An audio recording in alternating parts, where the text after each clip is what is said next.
ஆன்மீகம் சேனல் நேயர்களுக்கு எனது அன்பு காலை வணக்கம்.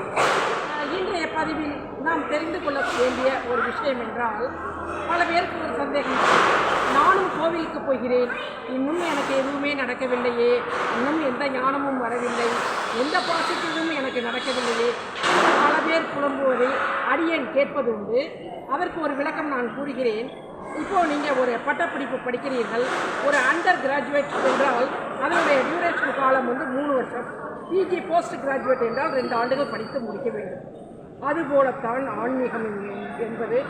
ஆன்மீகத்தில் நிறைந்த ஞானமும் கடவுளினுடைய முழுமையான அனுக்கிரகமும் காலத்தை அடுத்து வரக்கூடிய காலத்தை உணர்த்தக்கூடிய ஞானிகள், யோகிகள், தவசிகள், முனிவர்கள், சித்த புருஷர்கள் இவங்கெல்லாம் இந்த நாட்டில் வாழ்ந்திருக்காங்க. அவர்கள் எல்லாம் என்ன செய்திருக்கிறார்கள் என்றால், பல்வேறு திருக்கோவில்களில் பல காலம் தபஸ் பண்ணியிருக்காங்க. தபஸ் அப்படின்னு சொன்னால் தியானம் பண்ணியிருக்காங்க.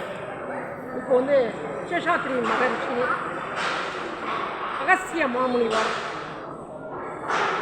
காஞ்சி மகா பெரியவா, இப்படி பல ஞானிகள் எல்லாருமே தபஸ் பண்ணியிருக்காங்க.